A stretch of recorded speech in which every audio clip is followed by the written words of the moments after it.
Yo, what's going on, guys? Welcome to the United Truth.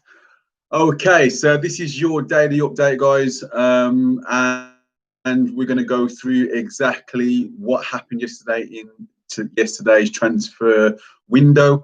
I'm going to break down what this means for the future of Manchester United, and let's just get into where we stand for the future. Okay, so today's transfer window started with pretty much everything aimed at Dembele. We already know that there was a few deals done that was going to be announced on the day.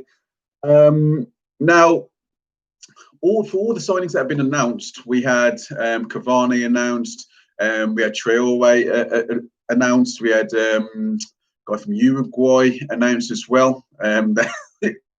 We don't know who he is, but apparently he's been recommended. And obviously we had Alex Telles announced as well. Yesterday, literally, I'll break it down. I'm not sure if I'm the only United fan, but literally, it's just left me with no energy over the last few seasons with what a debacle a lot of it is. But there's other things that we need to look into as well.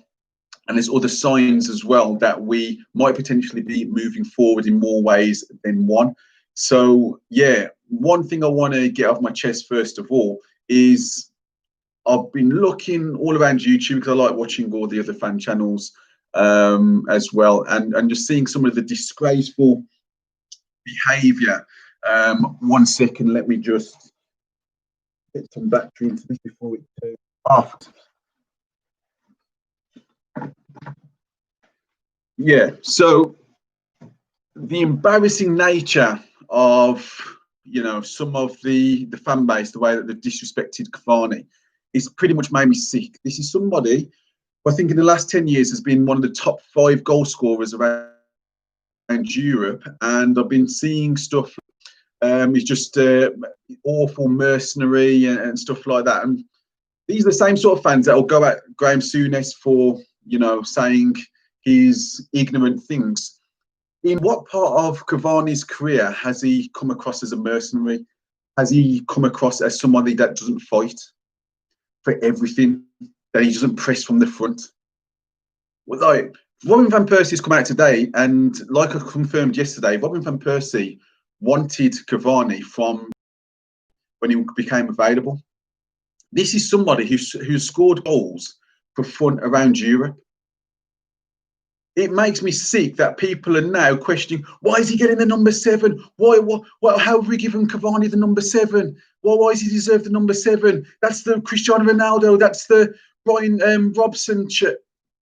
Guys, like, I'm not sure if I'm the only person, but that's been making me sick, because I'm like, well, Michael Owen, Antonio Valencia both had the shirts, and this is Edison Cavani, been to multiple World Cups, scored over 500, I think, career goals. And we're acting like that this is an absolute nobody. Michael Owen got the number 7 shirt, and everyone was kind of fine. No one was really going up against it. And do you know what it all comes down to? People can't put apart like a little bit of sense to kind of the fact that we didn't get Jadon Sancho. We're going to get into the Jadon Sancho debacle a little bit later as well. But the whole thing just makes me sick. I've seen headlines of, can't believe he's been given, it makes me angry, can't believe Cavani's been given a number 7. But give this guy an effing chance, right? Our strike force, especially, you can see it against Crystal Palace, when people sit deep, they need someone to play off. We've seen Jose Mourinho, literally, he won with 2 players. Our tactics anyway was, I don't want to get into the game, but just in general, that our Rashford and Greenwood were never going to get back to track the fullbacks anyway. But they literally won with Kane and Son just playing off each other. The same thing they did against Southampton. They got outplayed for most of that game. But literally those two caused problems, so they set the team up for them. We haven't got that option. There's been no plan B. We think Ighalo as this big, strong, it's ignorance, this big, strong striker. But when he was in the Premier League, he played as a 2, and he weren't the strong one. That's Troy Deeney. So if we have any actual sense, it's like we've got too many strikers that are all similar. Ighalo's more similar to the others, more similar than we actually think. So yeah, like it's just a few things I wanted to get off my chest about some of these things. Cavani in general, I'm hoping that it's going to be a good signing. I believe it's going to be a good signing, and it's someone that we definitely needed. Last summer we was after Mandzukic, we were going after Haaland. So what's changed since then? Nothing's really changed. Martial's played better. Big up to Martial, he's been playing better. He got sent off last game, but he has been playing better.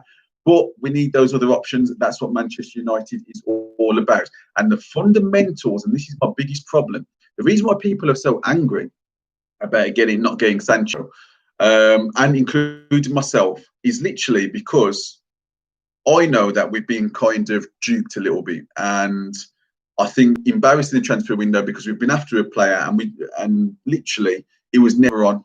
You know, we didn't trust Dortmund's resolve. We was arrogant about it. And to me, it's all about vanity, how it makes us look, and we look like idiots in the transfer window. But that being put aside, the bigger picture, which I'm getting into now, is that it looks as though that we are looking to the future, and that is a future without Ole Gunnar Solskjaer, and I'll explain why. So if we had brought Jadon Sancho before last game, and this is just remember we've got generational talent in Mason Greenwood playing, what difference would, I'm not too sure what people think Jadon Sancho is, but if you're expecting him to be Lionel Messi and beat 4 or 5 guys and score, you're looking at the wrong player. That is not his game. We have to be on top. We have to be an attacking threat. He plays nice little 1-2s. He can beat a player. He can finish. He's absolutely brilliant. What does he do against Spurs to help us in that game? And this is where the problem comes into. We got out-tacticked and out-thought by Jose Mourinho. He knew that he could bomb his fullbacks on because he knew that Rashford doesn't work hard. I said in a video yesterday, he down-tooled again. And I'm sick of his Twitter account or whatever, apologising and all this. It's happened too many times. And on the other side, Mason Greenwood basically got 2 strikers out wide who are trying to obviously cheat and stay up, which I understand because it looks good when you want to break and we got players standing up. But that wasn't the case, and we got it absolutely exposed. Now, the bigger picture is this, and this is what we're moving into now. Is I think that the boards have now. They've down-tooled on Ole now because I think Ole hasn't got a leg to stand on anymore. He hasn't got a leg to stand on anymore from the board, especially after the 6-1. The 6-1 couldn't have happened at a worse time when we needed players because apparently yesterday Ole wanted us to pay for Dembele, but we obviously wanted to show, no, we wanted him on loan. Otherwise, we're going in for Sancho next summer. Even though we look like idiots, I doubt that we'll get him. That's obviously the way they're going. And when it comes to the defender, if you notice, Ole hasn't really said much about a defender because he knows himself. He has spent 130 million on a right back and a centre back, right?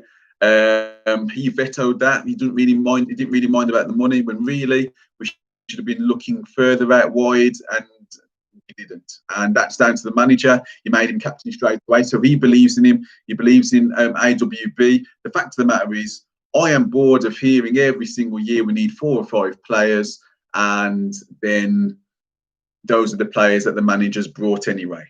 So it happened with Jose, Bailly, and Lindelof. All of a sudden, he wanted us to spend whatever it took to get another defender. I get it, but understand what I'm seeing at the moment is there is now brakes. The brakes have been put on.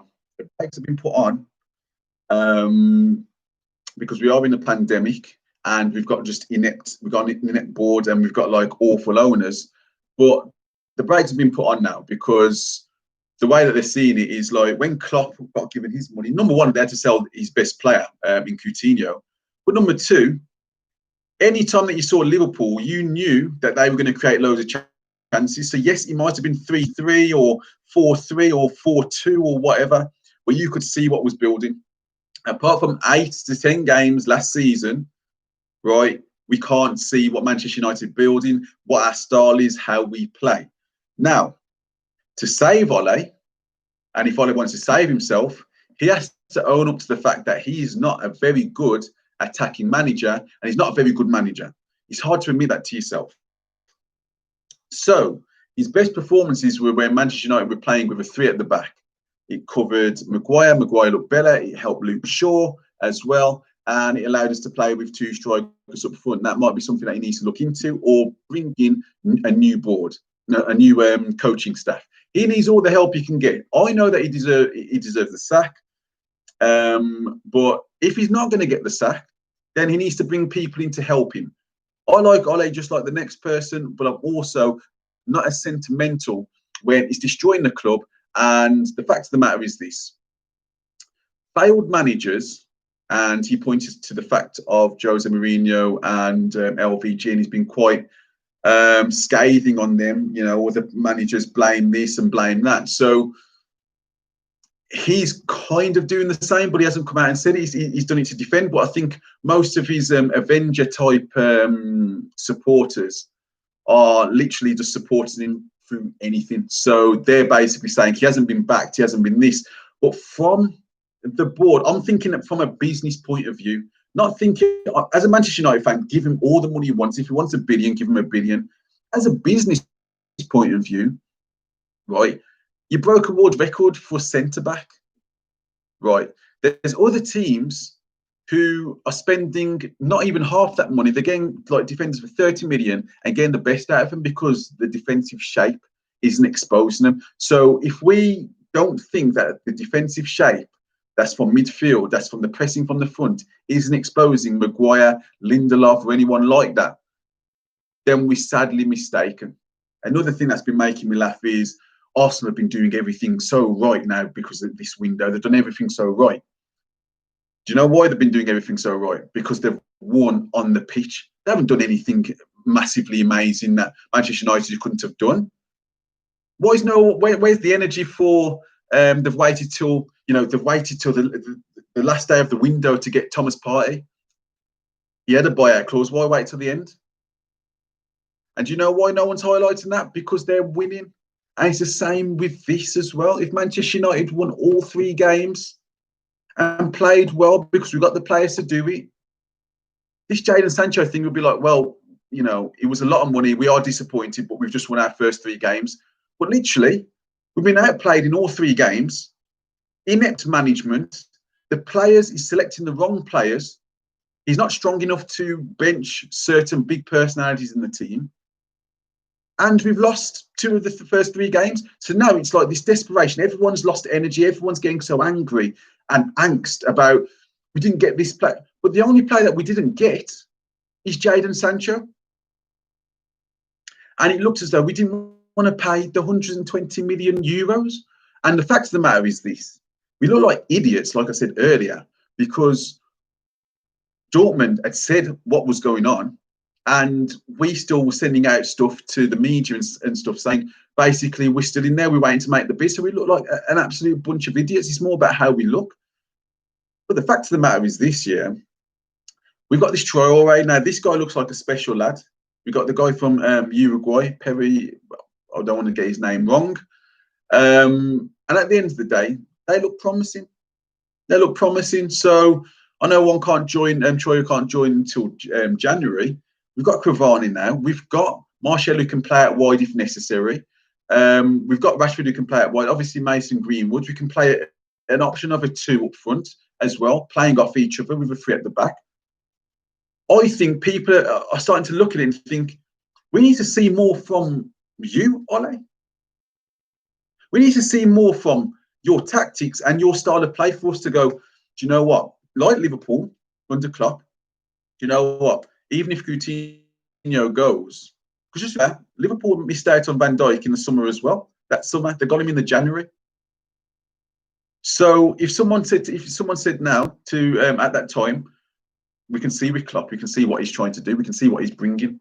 Let's just bankroll this now. Let's just sell and then bring in. And just remember, this always happens to Barcelona that summer. They wanted Coutinho, they didn't get him until the January. There's still a January as well for us. So the deal didn't happen now. But why is everyone getting their knickers into a twist, thinking that everyone else is now going to start bidding 120 million for Jadon Sancho? And the Dembele thing, apparently Ole wanted him on a permanent deal, but the board were like, we want him on loan because we still want Jadon Sancho. So, and all this stuff with the numbers, it's a 1-year contract for Cavani as a number 7. So it's all, as long as our manager gets the team to perform like to and challenge, because if we win our game in hand, we are still only, like, say, 3 points, say, behind Liverpool, then Jadon Sancho shouldn't be a problem next year. And we've managed to save money. Now, that doesn't bother me. But obviously it bothers the owners. And unfortunately, there's nothing we can change with the ownership. People need to understand this. We can't change it. There's nothing we can do. There's nothing we can do. We can keep moaning at Ed Woodward. We know that we need a director of football. I've had enough of that flipping, do you know what I mean? Humpty Dumpty. I've had enough of him. Just like the next person. But let's have a look at what we see on the pitch. Yeah, let's have a look what we see on the pitch straight after the international break. Let's see what Cavani can bring. Let's see what Telles can bring. Luke Shaw wanted more players. Well, it's going to be Luke Shaw is going to be out of the team unless we play 3 at the back. And let's see what we can do. But the fact of the matter is this. You go to Spurs, they got all their signings, did they? Okay, then. So Hulberg, was we after him? Do we need him? No. We got Van der Beek. Gareth Bale. Sick note Bale. I'm sure he'll be coming back, but was we really after him? No. Were the fans bothered? No. They got him for free. What other players at Spurs? They've got a lone striker. They got a winger who's basically, I don't know. They got a fullback, Reguilon, who's literally he's a what's he called? He's a loan signing, really. Madrid can have him back at any time in the next year. They've got a buyback clause. Who else? Liverpool. You know, they've got Thiago. Fair play to them. They've won the Champions. They've won the Champions League the last couple of years. They've won the league. Not surprised he wanted to go there. if I'm honest with you, he's gone there to win more. And then they've got Diego Jota. Would we have been happy with Jota? The fans wouldn't have been happy, because if the fans were happy, they wouldn't say nothing about if we got Sarr now from Watford. I think it's just as effective, if not more effective. So who are we looking at? Where are we jealous? Okay, then we look at Chelsea. They got Thiago at 36. That's 3 years older than Cavani. So yes, they've got Werner, but don't we believe in Marcus Rashford and Mason Greenwood and Martial? Very interesting. Very interesting. They got him for 40 million, and we wanted to spend 120 million on Sancho during a pandemic, and then we were going to riot because we didn't get Jadon Sancho. Not thinking, the fact of the matter is this year, right from the start, the strategy was wrong. Yes, we do need an extra defender. We should have been looking for an extra defender. The scouts should be looking for an extra defender, and that didn't happen. And that's from the management team, because they're the ones who obviously wanted Jadon Sancho all or nothing. And that to me isn't good enough. I heard that the list was Bale as a backup, Dembele as a backup, and Kingsley Coman as a backup. Apart from Coman, I think he's a sick note as well. That's 3 sick notes. And people that's going to be quite difficult to get the deal over the line with. And it was hard to tell Bale to wait until we decided if we want to get Sancho or not. He's too big of a player to have to wait. So yeah, guys, I want to know what you guys think. Transfer window, yeah, it wasn't the greatest. It wasn't the greatest at all, because we obviously wanted a right winger. But can we now concentrate more so on what we see on the pitch?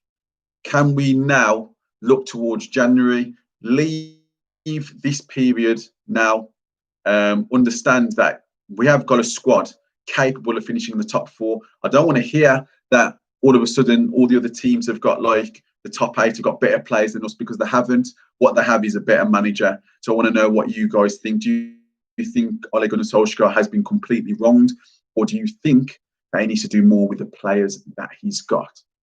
All right, guys, so I'm on to the next one. Catch you guys later.